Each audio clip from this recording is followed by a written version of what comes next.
Halo sahabat YouTuber, apa kabar? Semoga semua baik-baik saja ya, dan terima kasih sudah klik video ini. Salam kenal untuk yang baru bergabung. Persidangan Ustadz cabul seperti Heri Wirawan ini dan teman-temannya saat ini masih berlangsung di berbagai pengadilan negeri di tempat mereka masing-masing. Para kucing garong dan belangkerangan ini mereka itu nggak tahu bahwa di sebuah desa terpencil di negara Malawi di benua Afrika sana, laki-laki yang sangat suka ngewik-wik anak gadis orang justru di sana itu disegani dan dibayar mahal.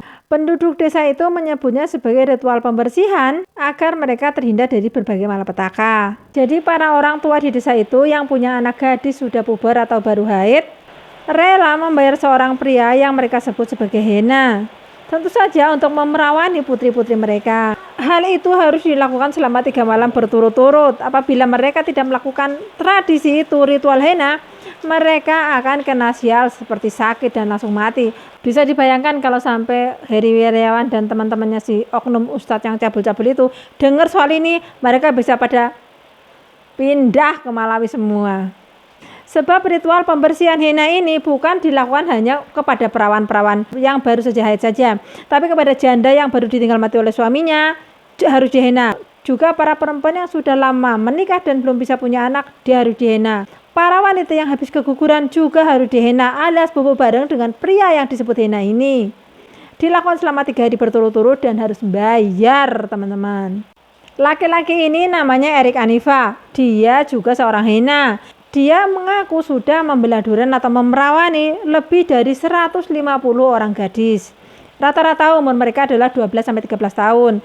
Itu hanya yang gadis, belum terhitung yang perempuan-perempuan gak bisa hamil, yang perempuan-perempuan janda habis ditinggal mati suaminya, yang perempuan-perempuan habis melahirkan, itu tidak dihitung. Saking banyaknya sampai nggak terhitung.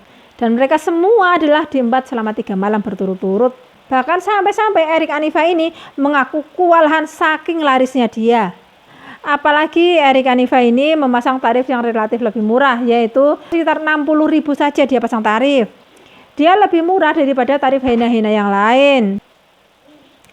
Erik Anifa adalah pria tua dan maaf, dia pincang. Dia punya 2 orang istri dan seorang anak perempuan. Dan menghena adalah pekerjaan utamanya. Istri-istri Erik Anifa ini sama sekali nggak cemburu, bahkan bangga. Sebab Hena itu di sana itu sangat dihormati. Erik dikenal sebagai Hena terbaik di daerah itu. Seingat Erik, dia sudah berhasil menghamili 5 perempuan mandul. Tapi katanya sebenarnya dia itu sudah menghamili banyak sekali orang. Hanya orang-orang yang dihamilinya ini tidak bercerita kepadanya. Dengan keberhasilannya Erik Anifa ini menghamili orang-orang yang mandul, hal itu membuat Erik semakin diminati sebagai seorang Hena.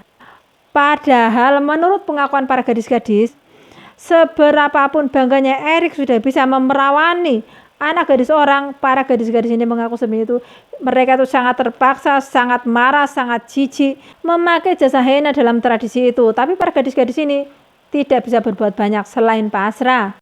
Dulu masih banyak sekali desa-desa di Malawi sana yang melakukan ritual Hena. Tapi sejak zaman internet, sejak zaman kemajuan, tepatnya dari 2015 ke sini, itu sudah semakin jarang yang melakukan, tapi tetap masih ada. Saat ini masih banyak suku-suku di desa terpencil di daerah Malawi yang masih melakukan ritual Hena. Jadi Hena masih sangat diminati. Apalagi dengan ditemukan bahwa HIV/AIDS masih sangat tinggi di desa-desa tempat di mana tradisi Hena masih berlangsung. Erik Anifa adalah seorang yang menderita HIV dan dia nggak jujur pada para pemakai jasanya, hingga jumlah yang tertular sudah ribuan orang. Oleh sebab itu, atas perintah Presiden Peter Mutharika, Erik Anifa ditangkap.